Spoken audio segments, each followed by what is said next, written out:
Hello and welcome back to episode 4 of Sports Digest.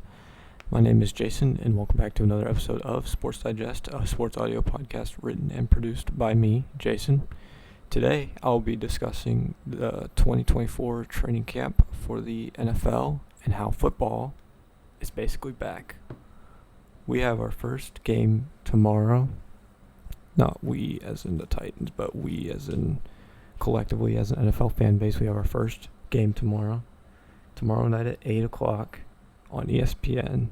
The Bears play the Houston Texans for the Canton Hall of Fame game, and I'm pretty sure in that game Andre Johnson is going to get his number or his jersey retired and his golden jacket, which he so much deserves. He did so many good things for the Houston Texans organization, and he had a brief stint with the Titans and Colts at the end of his career. I think in 2015 he was with the Colts for just a 1-year deal, and then he came over to the Titans for another 1-year deal.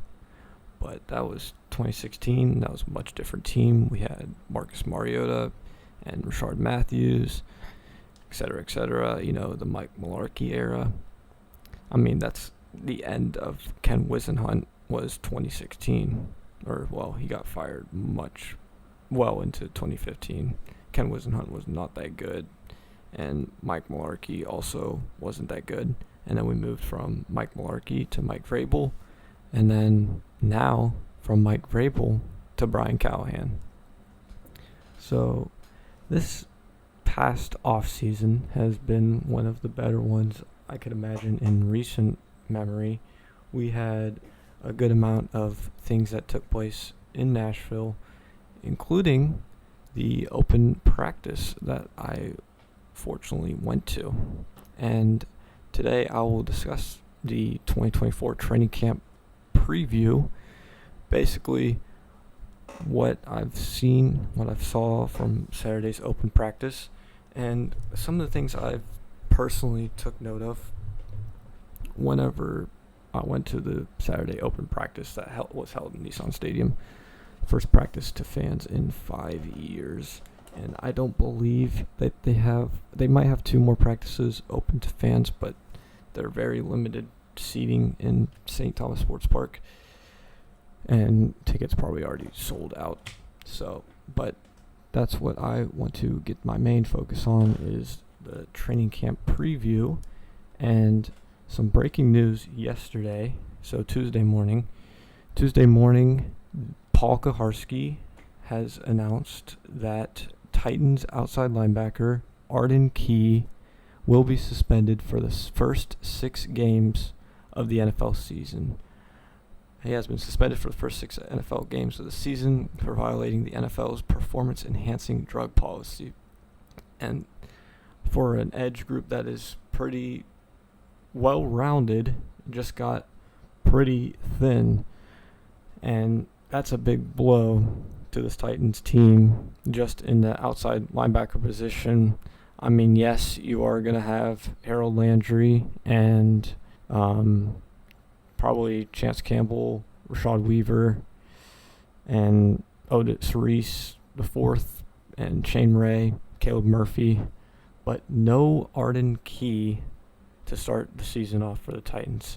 That means you're missing the game opener, Chicago Bears, September 8th, September 15th, New York Jets at home, the Packers game at home, the Monday Night Football game of the Dolphins, then the Colts in Week 6, and then the Bills in Week 7.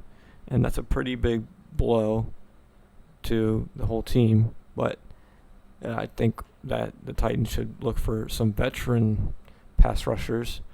Yet they could, put in their rookie Jalen Harrell to fulfill that spot if they really needed to.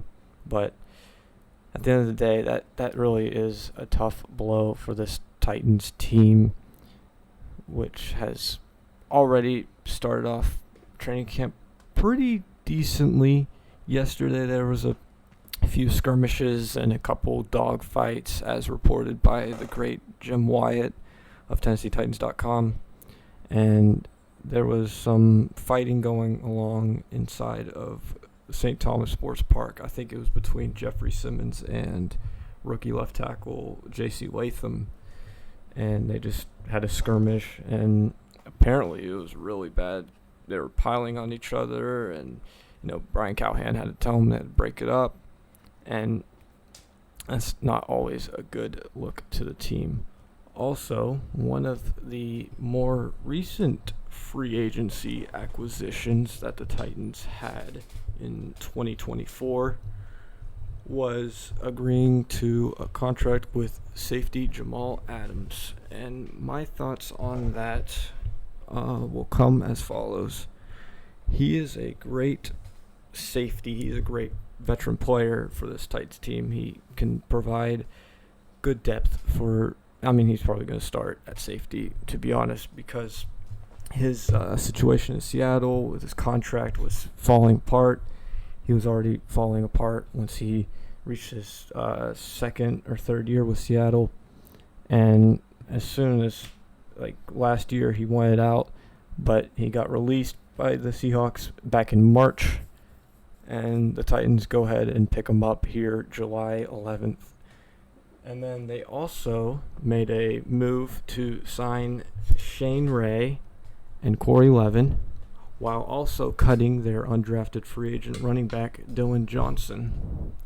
And also to start with camp on July 23rd, they placed third-year offensive tackle from Ohio State, Nicholas Petit-Ferrer, and wide receiver Colton Dowell on the PUP list, also known as the physically unable to perform list, which basically just means they'll be out for a little bit.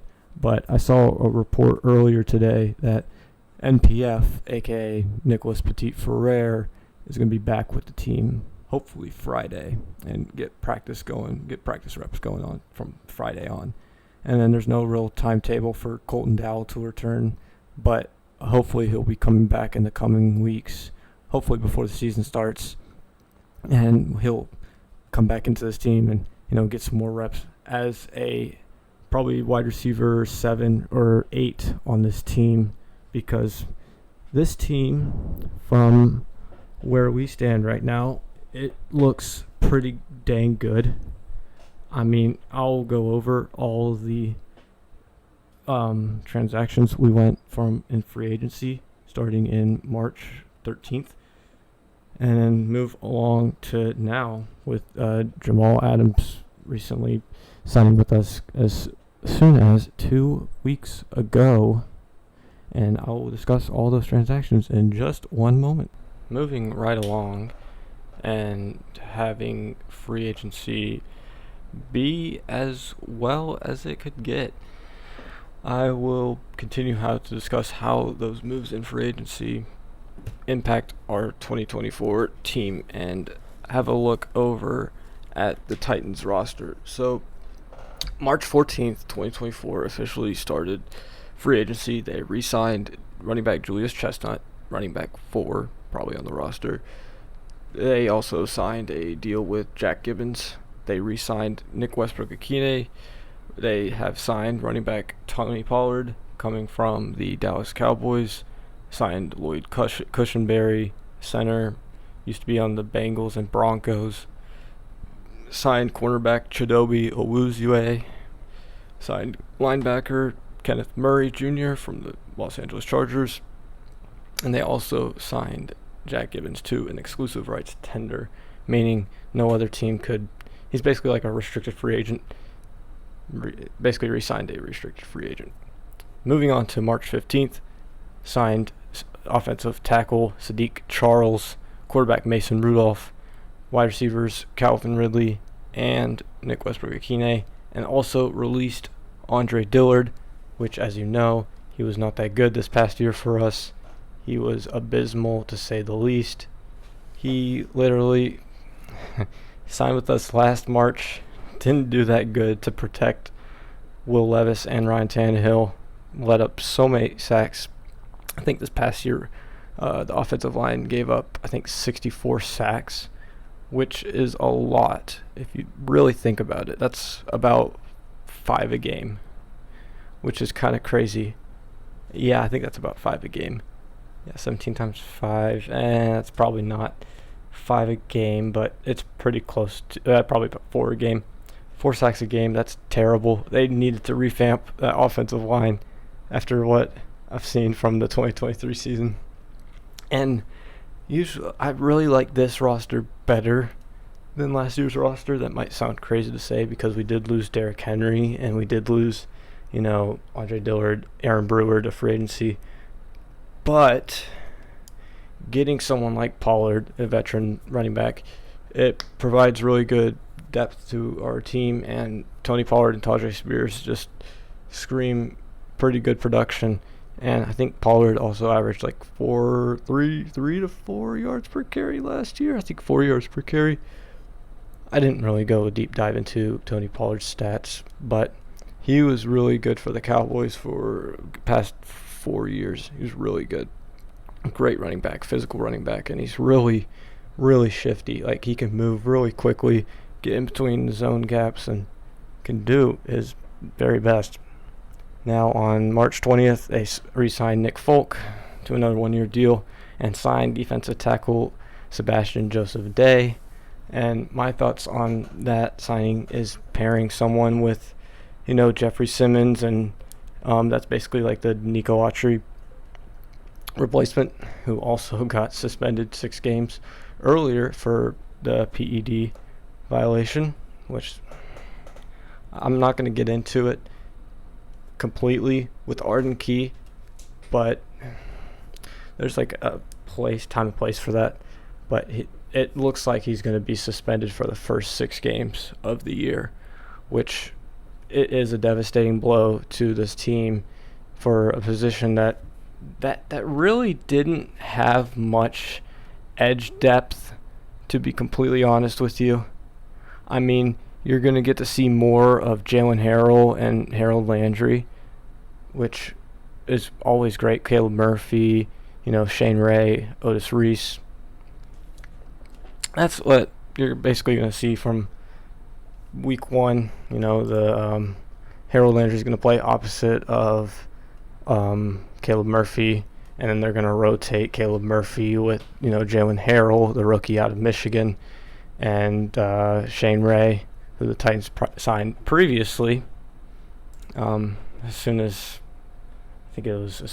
last week. Moving on to March 23rd was also a really big day for the Titans because that was the day that they traded for L'Jarius Sneed from the Kansas City Chiefs, who L'Jarius Sneed has been one of the better corners in the game for the past 4 years. Literally, ever since he came into the league, he's been one of the top cornerbacks in the NFL. And his ability to play man coverage across the field is pretty incredible. And the Titans got him for a 3rd-round pick in 2025 and 7th round in 2024. And then we immediately signed him to a 4-year contract extension. And, that's just a great move overall by Rand Carthon.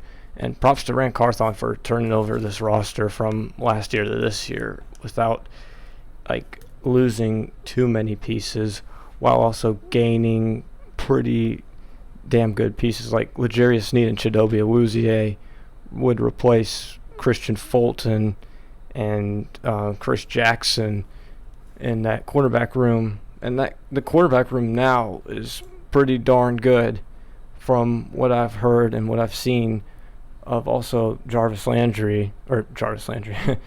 Brownlee Jr. from Louisville. He's also having a pretty good camp from what I've seen. Our cornerback room right now would be L'Jarius Sneed, Roger McCreary, Chidobe Awuzie, probably going to be Elijah Molden, Jarvis Brownlee Jr., Trey Avery, Caleb Farley. It looks pretty good. And, I think it's one of the better defensive backs room, in my opinion, because it is pretty deep and they are all pretty young. I think the oldest cornerback in that room is probably going to be L'Jarius Sneed because he is 27. But that's pretty young for a cornerback. Cornerbacks usually tend to fall off around 30, 31. Oh, Chidobe Awuzie is 29. So he's got another couple years, good years left in him that he could play outstanding ball. And, that's just a great signing for Rand Carthon. Also, they traded for Leroy Watson from the Cleveland Browns for a 2024 7th-round pick. And then I'm going to read the rest of the free agency details. May 2nd, 2024, they declined Caleb Farley's 5th-year option. I'm not really surprised. Caleb Farley is I don't want to say a bust because Caleb Farley hasn't had the opportunity to play that much as he would have, and he didn't really get his shot his rookie year because it was mainly Malcolm Butler, Logan Ryan. I think that was Logan Ryan. No. Wait. Was it Logan Ryan that was in 21 or is that 20? I think we just got rid of Logan Ryan and Malcolm Butler, I want to say. And then we replaced him with Christian Fulton. McCreary was 22, draft 22. Yeah, that sounds right. But they declined Caleb Farley's decision. I'm not surprised. Just two in front. Didn't have many opportunities to play because of back injuries. And that was the biggest problem with him, even coming from draft night from Virginia Tech. He just had back surgery, and how well would he perform in the NFL level? We have yet to really see him on the field that much, but he's only playing in 12 games, and Caleb Farley, he could probably do something really well if he stays healthy, but other than that, I'm kind of out on Caleb Farley. Next, they signed defensive lineman Marlon Davidson, who they originally drafted back in 2020. Coming from, I want to say, what's that school? I can't even think. Is it Louisville or LA or Louisiana Tech? I know they had red colors, but that was a decent signing. May 7th, they signed wide receiver Tyler Boyd, which just bolsters the wide receiver room, which has already seen improvements from last year. Signing Calvin Ridley, signing also Tyler Boyd. Really, really great by Rand to do that. And then after that, May 9th and May 10th, they just signed all their draft picks, basically, including wide receiver Jaquan Jackson, linebacker James Williams, outside linebacker Jalen Harrell, cornerback Jarvis Brownlee, offensive tackle J.C. Latham, and defensive tackle from Texas, Tavondre Sweat. And linebacker Cedric Gray, who I am very excited to watch. Got to see him practice for the first time. He looked pretty good, had great shifty hips. He was wearing number 51. He looked really good from what I saw in practice. And, he could be a really good rotational linebacker. I think he's just going to play as coverage linebacker because whenever you play linebacker, I've never played the position myself, but whenever you play linebacker, you're supposed to be really quick on your feet and quick on your hips. You're supposed to have really good hip movement, and that's what Cedric Gray showed out on Saturday. And from what I've seen, he could be really, really good. And if he takes the time to, prepare himself, he could be a really good linebacker in this league. Being a third-round pick from North Carolina, he can be a really good player for us down the road. So now I kind of want to talk about our roster. As you know, we have 91 players on this roster, which is a lot. And, I'm going to go individually for each position. So I'm going to give a recap for each position on the roster and going from most important and, most desirable position to kind of, the positions we need to work on the most and figure out how we can attack this season and, hopefully make the playoffs, which is the goal. But I wouldn't be too surprised if we didn't make the playoffs because, going from for a new head coach like this year, it's going to be interesting to see how that matches well with that. And I will explain the positions in just one moment. And I am back for episode 4 of Sports Digest, sports audio podcast hosted by me, Jason. And today we'll continue our talk about training camp 2024 and the roster breakdown. And now I want to get to the roster breakdown. From most important position to least important. Most important position, I think, is the quarterback room. And the quarterback room right now, as solid as it is, it can go a few ways. I think Will Levis will ultimately be the starter week 1 against the Chicago Bears. Probably won't see him play against the 49ers in the preseason game August 10th, which is a week from this Saturday, and that's very exciting. Our first game, technically, of the season. It is a preseason game, so it won't count, but it's a chance to see how most of these players fared out in training camp so far, and there will be an episode after the game, probably just my thoughts on how the game went and what things we need to do to work on, to improve on, so that we can learn from those mistakes that we made in the preseason game, because there's always going to be mistakes with any game. Every football game, there's going to be mistakes for one team or the other, and one of the best ways to improve on your mistakes is by learning from them. And, taking time in meeting rooms and practice to go over, hey, this is what ball security is. You need to hold the ball better. You need to, not turn the ball over, which I'll get to later whenever I have a game. I'll preview the game in a little bit, but now I just want to get to the roster, which quarterback room, Will Levis, Mason Rudolph, and Malik Willis. And from what I've seen and from what I've heard inside the organization is that Malik Willis has done tremendous strides in his third year. And, it begs the question, will he be the backup or will Mason Rudolph be the backup? I ultimately think it's going to be Mason Rudolph that's going to get the backup job, only because he has more experience than Malik Willis. He has more experience than anyone on this Titans roster, but that's the reason why they got him. Pretty self-explanatory. But I think Rudolph is going to win that backup position, no question. But Malik Willis could fight for it and win that job potentially later on the season. But for now, I think it's going to be Will Levis to start, then Mason Rudolph at quarterback 2, then quarterback 3, emergency quarterback, which is Malik Willis. And then now, this next room, also known as the running back room, is going to be a little bit trickier, but it's going to be kind of easy to narrow down because there is 5 running backs on the roster right now.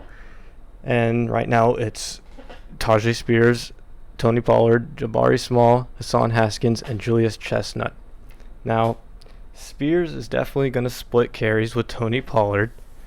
And yes, I think Tajay Spears is going to start over Tony Pollard, but they're both going to complement each other. They're both going to be really good in the passing game in the way that they can catch the ball out of the backfield. We saw that with Tajay Spears last year, and we've seen that with Tony Pollard throughout his years in Dallas.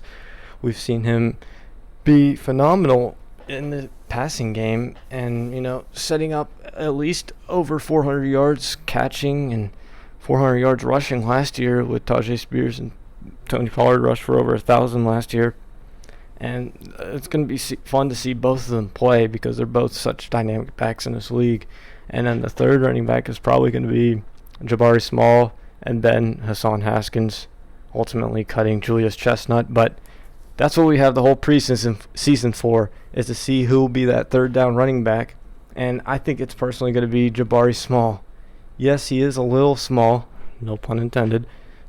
Okay, that was a terrible joke. But Tony Pollard, and then Jabari Small, then Hassan Haskins. Then we're going to cut Julius Chestnut. Unfortunately, Titans legend Julius Chestnut. But the preseason game preview is coming up in about 10 or 15 minutes. So if you want to fast forward to that, you can go ahead and do that. Next room I want to talk about is the wide receiver room, because it significantly improved from last year.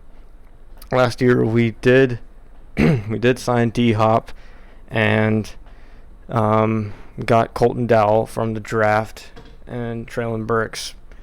And, last year, we also got Chris Moore. Last year it was okay.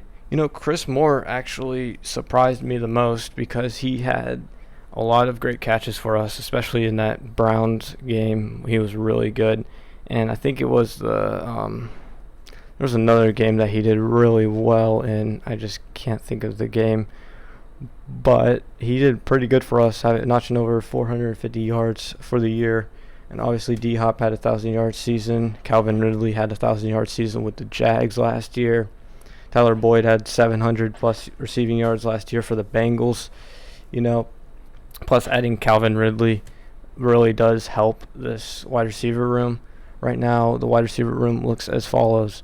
Tyler Boyd, number 83, Traylon Burks, Colton Dowell, Trayshawn Harrison, DeAndre Hopkins, Jaquan Jackson, Kearis Jackson, Mason Kinsey, Calvin Ridley, Kyle Phillips, and Bryce Oliver.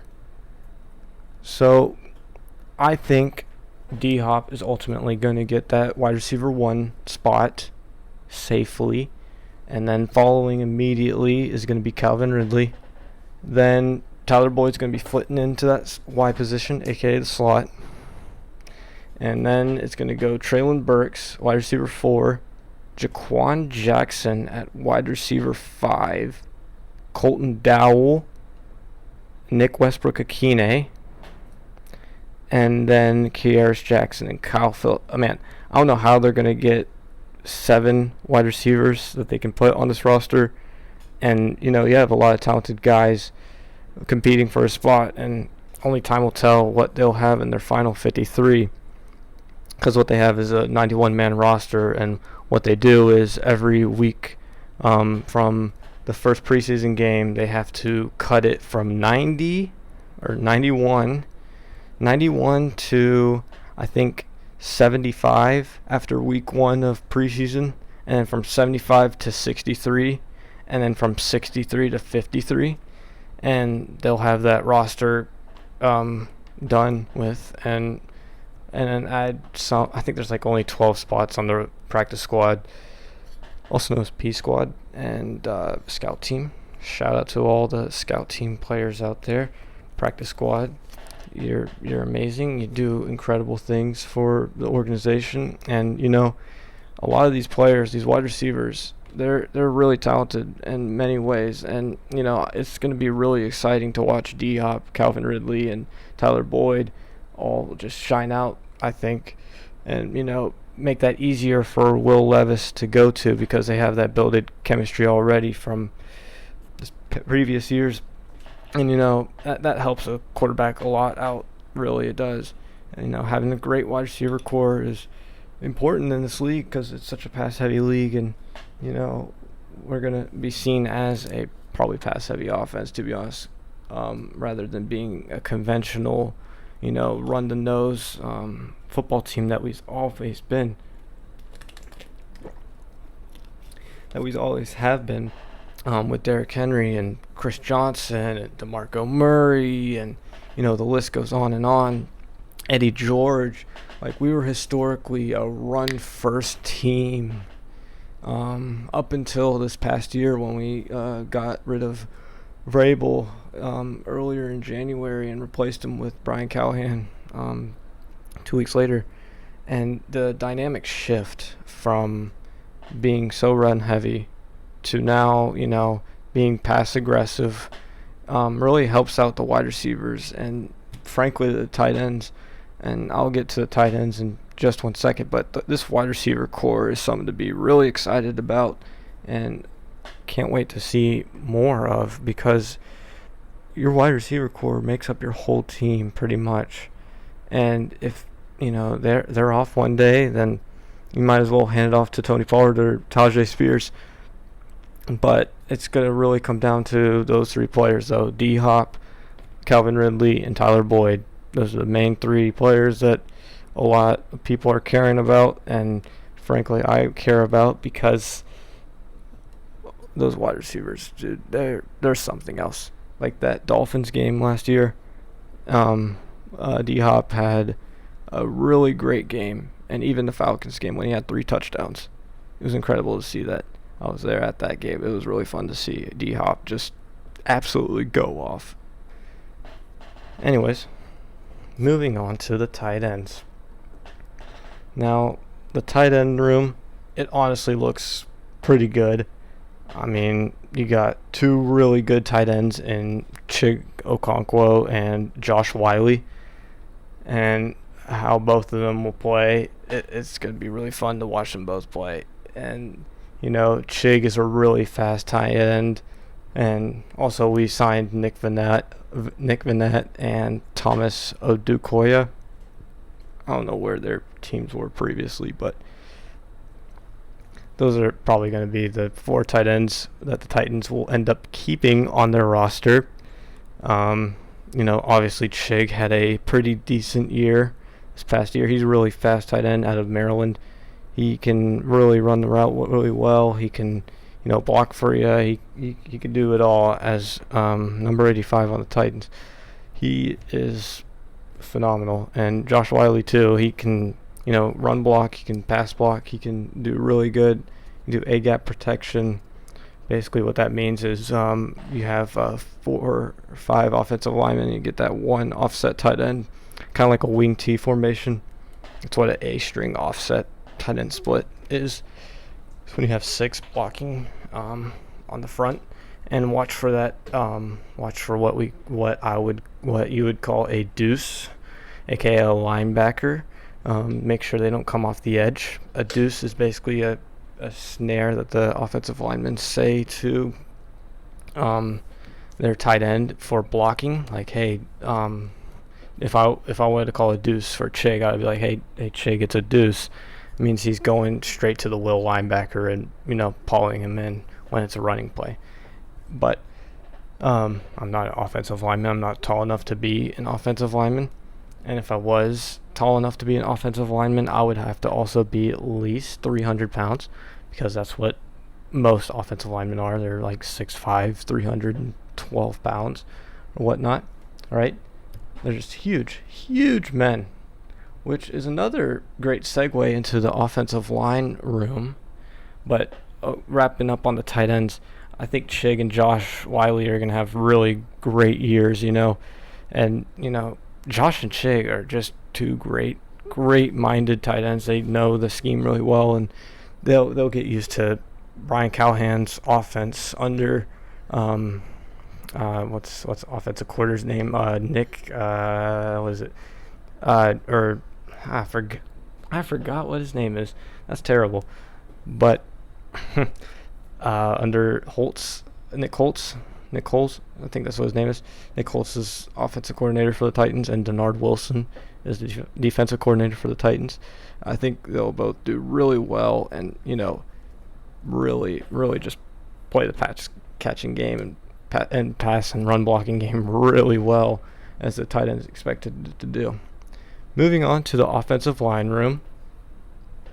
The offensive line room could arguably be one of the biggest position groups like in football as well, because what the offensive line does week in and week out is something unbelievable. Like, I think back on the days when the Titans had Taylor Lewan, Jack Conklin, Ben Jones, that was the core 4 right there, And, frankly, Jack Conklin unfortunately left us in 2020, joined the Browns, Ben Jones and Taylor stayed till 23 and then retired. That's what's going to happen. Ben Jones coming over from the Houston Texans was a really good center. And also, like, even before then with Andy Levitre or Brian Schwenke, those were really good offensive linemen for the Titans. And Jordan Ruse, it's Michael Ruse, not Jordan Ruse. But Jordan Ruse used to be on the Titans. He was a practice squad offensive guard. But Michael Ruse was really good for the Titans. Stephen, what's his name? Hutchinson? Yeah, Stephen Hutchinson was really a great player for the Titans organization. Another really good tackle, or young tackle, was Chance Warmack. Unfortunately, injuries kind of settled him to retire early, but he was a really good player. Great guard out of Alabama, Chance Warmack was. And, Titans historically has had pretty decent offensive linemen. Now the offensive line looks much better than it did last year, with Andre Dillard. He probably taught a little bit, to Peter Skoronski, who's now in his second year coming from Northwestern, drafting him last year. Nicholas Petit-Ferrer, obviously the rookie J.C. Latham, I mentioned him earlier, big, strong human being at 6'8", or 6'7", 342 pounds, just a monster human being. Jalen Duncan, out of Maryland a few years ago. Daniel Brunskill, Corey Levin. Signing Sadiq Charles and Lloyd Cushenberry was huge for this Titans team. And, it's a good group. It's not the best offensive line group ever, but it's pretty serviceable. And, I think they can do what it takes to protect Will Levis and, get great run blocking, great pass blocking to Tajay Spears and Tony Pollard whenever they run the ball a lot. And that's something the Titans prototypically would do, is just run the ball a lot. And, it's like a run pass situation, or like a pass pass. But it really depends on how coordinator and offensive line coaches really develop those players and make them amazing linemen for this league. And how important a line is everything. And I think a good offensive line really starts at your guards and your tackles. And I think the most important position on your offensive line is left tackle, which is going to be J.C. Latham. And he has a lot to prove, and I can't wait to watch him his first year. And it's going to be really fun to see how he will do his rookie year in the NFL, and, how he tends to progress through his rookie year under Bill Callahan. And, Bill Callahan's one of the best offensive line coaches in the NFL, probably arguably the best offensive line coach in the NFL. And the offensive line, second to none. It could be second to none. It could be really good. And to have a good offensive line that can just pure block is incredible. And making sure that, all right, the quarterback's going to be safe. He's not going to be sacked 64 times like Tannehill was last year. And, protecting the quarterback is number one on every single list. Protect that quarterback and make sure no injuries happen. And, that's one thing you just got to be careful of. Just protect the quarterback and you'll be good to go. Moving along to defensive linemen and, defensive line room. Technically defensive tackles and defensive ends / something edge. So the defensive tackle room, or defensive line room, looks pretty good. Obviously you got Jeffrey Simmons, Tavondre Sweat, Sebastian Joseph Day, Marlon Davidson, Quentin Bohanna, Keandre Coburn, and TK McClendon Jr. Great players right there that I just listed off, especially Sebastian Joseph Day coming from the Chargers. It's great. He's probably gonna teach Tavondre Sweat all the ins and outs, all the different swim moves and bull rushes that he has personally done to opposing quarterbacks. And at 6'4", 382. T'Vondre Sweat is a mauler, and a baller. He was crazy at Texas, and he gets his hat placement on point, sticks right to the guards and tackles. He is going to be a phenomenal run stopper. That's what he was at Texas, but he's just going to be incredible. He was with Byron Murphy, if you remember, from the University of Texas, and he is going to be a phenomenal run stopper with Jeffrey Simmons and Sebastian Joseph Day covering up that middle, and it's going to be looking incredible. I think he'll do really good his freshman year in the NFL, and learning from a guy like Jeffrey Simmons and Sebastian Joseph Day, it just is amazing, because with Jeff, his ability to get off double teams is incredible, and there's a reason why he's called Big Jeff, is because his ability to get to the quarterback is straight incredible. He's used straight speed and power to get to the quarterback, and Jeff has a great way of using his hands and knocking off offensive linemen's arms to get off of him, and he has a really good ability to get to the ball and start to strip the ball, and once that starts to happen, it can be game over, and creating turnovers is something this defense needs to do, and that's one of my keys to the 49ers preseason game, which I'll get to in a couple minutes, and I'll preview that game also in a few minutes. But the defensive line room looks incredible. Now, one questionable area of the room is the linebacker room. Obviously, Kenneth Murray Jr. and Chance Campbell are both going to be in. Plus, you're probably going to get a rotation of Cedric Gray and Jack Gibbons. Jack Gibbons and Kenneth Murray are going to start. Sorry. Those two are going to switch off with Cedric Gray and Luke Gifford and Chance Campbell. But, it looks pretty good, the linebacker room. It can be improved. That's the one position I would look forward to, is to see how that will look. Also, without Arden Key, it's going to be interesting to see how that will look for the first 6-7 games, because that's when you really see how your defense can perform. And I also expect the Titans to sign some sort of linebacker in the coming weeks, a veteran edge rusher. I couldn't tell you who would be a veteran edge rusher in free agency right now, because I don't have that list on the on my mind right now. And I think Carl Lawson is a free agent, if I'm not mistaken. He might be. But, Carl Lawson would be an interesting pickup for the Titans, coming from the Jets, right, and the Bengals. So he has kind of familiarity with Brian Callahan, but that's the only thing that I could think of. But Carl Lawson would be an interesting deal, but he didn't perform that well.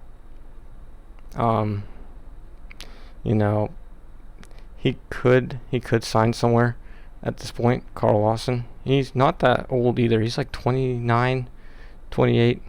I think he could be a good replacement for Arden Key while he's serving his suspension. Absolutely. But other than that, the linebacker room and defensive lineman room looks pretty decent and favorable, considering you got multiple pass rushers like Rashad Weaver and Harold Landry and rookie Jalen Harrell. You can rotate in with Rashad Weaver. So I think that could really, be really good.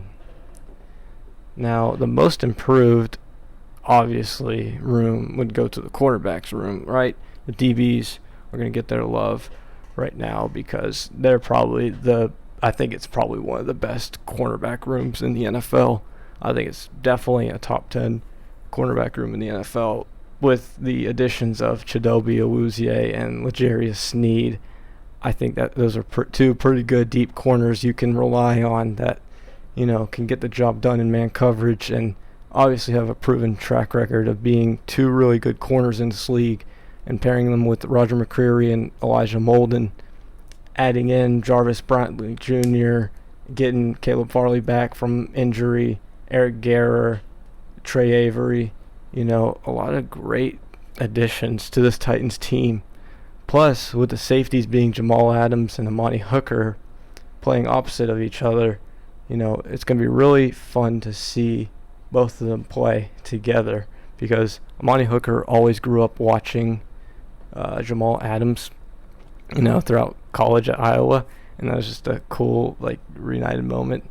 And I think this DB room can be really special this year, create a bunch of turnovers, which is something that I mentioned earlier that the Titans needed to do this season in order to win football games. I think any team needs to create turnovers to win football games, but especially the Titans, they really need to force the ball to, force those fumbles, and, even going after Matthew Jackson, that's a really good, strong safety, played 3 years only in the league, and he was really, really good players, especially with, LJ Snead and, Chidobe Awuzie. But besides the point, DB rooms look really good, and even with the two rookie cornerbacks, Gabe Judy Lawley and Jarvis Brantley Jr., can't go wrong, right? It looks really good from what I've seen so far, and, throughout camp, that it looks pretty good. Now, the most important position, kickers and punters. Come on. Punters are people too. Kickers are great too. Our kicker, Nick Folk, is entering year 18. He is 39 years old, but he is pretty damn efficient. He was 30 of 31 in field goals last year, only missing one, which was blocked in the Bucs game. And he is pretty dang efficient when it comes to knocking down field goals, even as he is entering year 18. And I think we got the best punter in the league in Ryan Stonehouse, with his net being 53.1, which is the best in the NFL. And that is, I think, the largest in NFL history with net average. And he can really carry the ball really, really well. And Stoney, if you're listening to this, I'm a big fan of you, Ryan. Ryan Stonehouse, he is incredible. He can obviously get the job done, and he can place the ball, wherever he wants to, and all grand to him. He's amazing. And that gives my take on the deep dive of the Tennessee Titans roster. Now I want to get into the preview against the San Francisco 49ers preseason game. Okay, the last 10 minutes is about this first preseason game, and I can't believe we're only a week and 3 days away, 10 days from our first preseason game against the San Francisco 49ers. Now, there is some familiarity between the Titans and 49ers. A crucial, obvious one is Ryan Carthon, now Titans general manager from last year, came over from the San Francisco 49ers as their director of player and scouting. And Ryan was on the 49ers for a long time, and he was even on the Rams before then. And I think that was his entire executive tree sprout. And then last year we hired him as the new general manager, replacing then general manager John Robinson last year, coming over from the 49ers. And this preseason game, it is a preseason game. It's meaningless, sort of. It's meaningful to some people, but it can be meaningless for the most part, because you're playing a game that doesn't really count. You're only playing these preseason games because you want to see how your roster can match up against another NFL roster and how your backups would play. And that's how I really see preseason games, as just a good way to show progress from training camp and OTAs, seeing all that come together as a full team now, and seeing how the team will play as a team, I don't think Will Levis is going to start any of the preseason games. Like, he might go in for a drive or two against the 49ers, but other than that, here's basically my preview and prediction for this first preseason game, which is Saturday, August 10th at 7 p.m. Eastern Standard Time on ESPN. And I think that the Titans will do a really good job of playing good run defense. We will get to see T'Vondre Sweat play, and he can play really well. Yeah, Saturday, August 10th, the 49ers take on the Titans, and 49ers were a really great team last year. They were in the Super Bowl, lost to the Chiefs, obviously, but I think that the Titans have a really good shot of winning this game, and the 49ers would obviously beat us in the regular season, probably with, Brock Purdy and, Fred Warner, Brandon Ayuk is not really showing up to camp. That's the one big news trade offer that they have that's not going for them.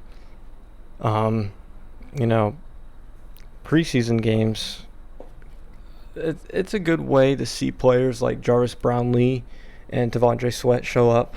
We'll probably see J.C. Latham suit up out there in the second offensive line group. He's probably going to start, though, for the season. But my preview for the game is basically just do as good as they will. And I think Malik Willis would start that game. Malik Willis and Mason Rudolph are probably going to split snaps. Usually how teams do it is they have two quarterbacks. They would have the second quarterback play the first half and the third quarterback playing the second half. And the remaining of that is Malik Willis would be splitting snaps from Mason Rudolph, and that is part of preseason entirely, and where they will stand on both of them, and who will get the backup job to Will Levis will probably to be determined, and we'll probably know after preseason whenever the final roster gets cut down from 90 to 53 in 3 weeks, which is also known as the Grim Reaper time for players, because they will find out their fate, whether they get cut or they stay on the team or they get re-signed to the practice squad. That's usually the one of three ways a player can get transacted. One, at the end of preseason, there's a date. I think it's September 1st, if I'm not mistaken. I think it's the first Friday of September is when teams have to, it's probably going to be August 30th, now that I think about it. It's going to be the Friday before the season starts. August 30th is when the deadline is to make your roster from 90 players to 53.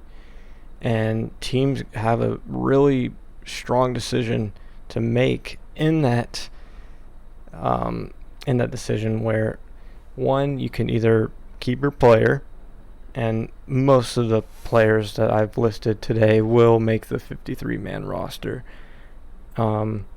Two, you can cut a player and let them sign somewhere else. Or three, re-sign the player to your practice squad, which basically you're in with scout team and third team guys.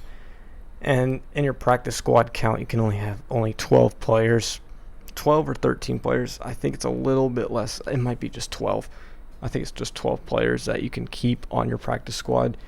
And those players would get time in preseason games just to, show coaches that they're capable of doing that. And here are my keys to the 49ers game that we have in just 10 days. But tomorrow night is the Hall of Fame game, 8 o'clock. Well, when you're listening to this will be August 1st. it'll be today. It'll be tonight at 8 o'clock. Technically, it's tomorrow night at 8 o'clock. But when you're listening to this, it'll be August 1st.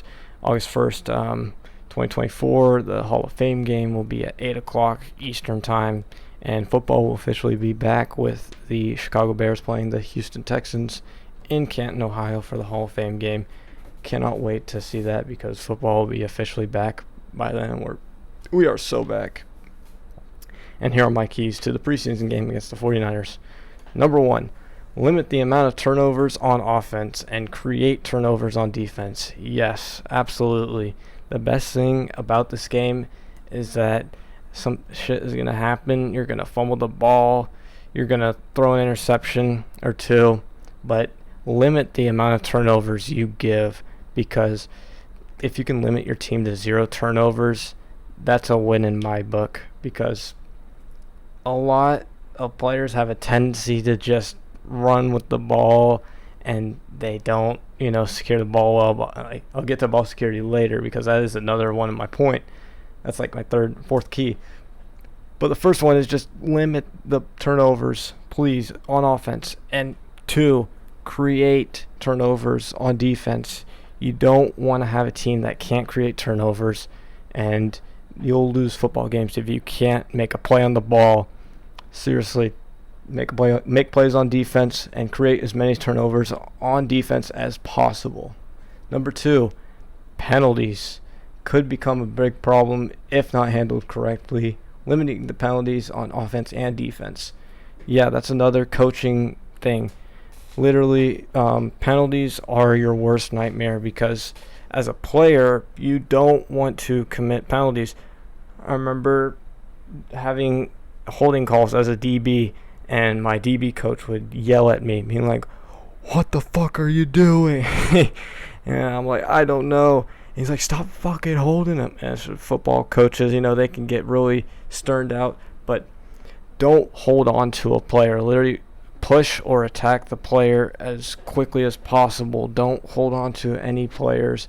This was one of the points one of our defensive coordinators made back in high school, was just don't hold a player when you don't have to. If you keep holding a player, they're going to keep seeing you and throwing that yellow flag every single time. Don't commit any penalties. Don't hold nothing. Holding could be called on any play in offense on the offensive side of the ball. But no penalties.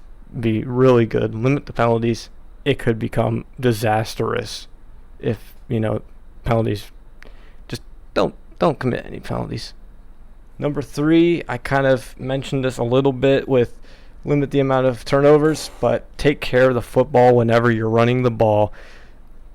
Running the ball really is, take care of the football when running, no fumbles if any, but I would understand if those would be a few because of how the first preseason game is. Yeah, it is your first preseason game, and yes, you are going to turn the ball over.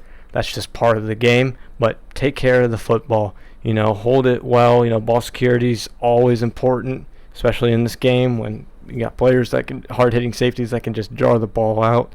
And if you can seriously just take care of the ball without any fumbles, that's perfect. Number 4, go out and win in front of your home stadium. Go out and win at Nissan Stadium on Saturday, August 10th at 7 p.m. Go win a preseason game in front of your home crowd. Juice them up. And I think we need a packed Nissan Stadium to be loud on Sundays. Why not go out and show out to the preseason games too? Yes, great point. Because a loud stadium only boosts the home team, and home field advantage is so important in this league, and that can lead to more wins, ultimately leads to a home playoff game.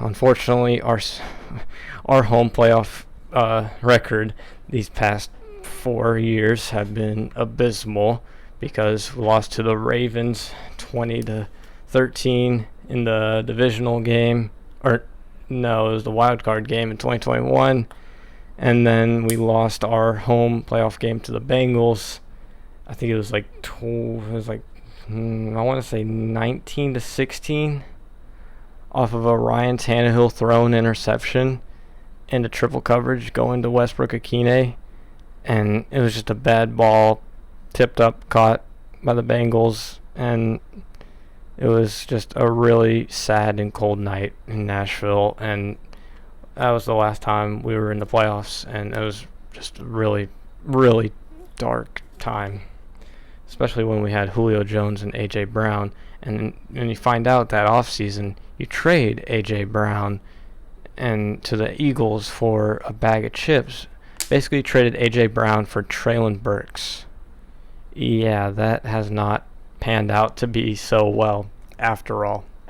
But on the bright side, team looks way better than ever has been in recent memory, and I think that the team could go far. I mean, I still think we're going to just miss the playoffs. We could sneak into a wild card spot if we do manage to do really good in our division, but we would have to be perfect in our divisional record. But I think we lose a couple to the Texans. We probably split with the Texans, split with the Colts, and probably sweep the Jags. And I think we'll finish second in the division, because I'll give a more detailed later. But I think this preseason game is a great way to show how backups play, and all the time throughout the offseason and training camp of how they'll play. And really depends on how healthy this team can be, because historically this team has plagued 2 injuries, unfortunately, the past 3 years, and Vrabel did a really good job of having a mentality of next man up, and basically just describing to them hey Arden, you're gonna get hurt, shit happens, and you're gonna get replaced by Caleb Murphy.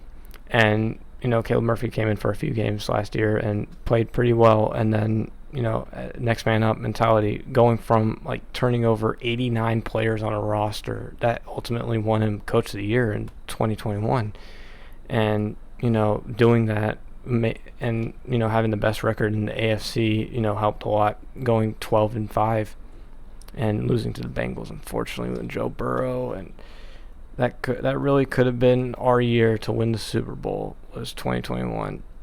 And I thought we could have won the Super Bowl, but we did not. We couldn't get past the Bengals in the divisional round, and it honestly is still heartbreaking. But you know what? That's okay. We'll be there. We'll be back sometime in the future. I believe it.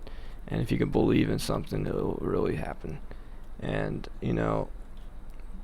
it's incredible. It's an incredible team to watch and play and see, week in and week out, and only time will tell how well they'll actually do. But that will be it for episode 4 of Sports Digest, a sports audio podcast hosted by yours truly, Jason. And I hope each and every single one of you listening has a great day. It's been fun here on episode 4 of Sports Digest, and I look forward to talking to you more on episode 5. Until then, see ya. Have a wonderful day.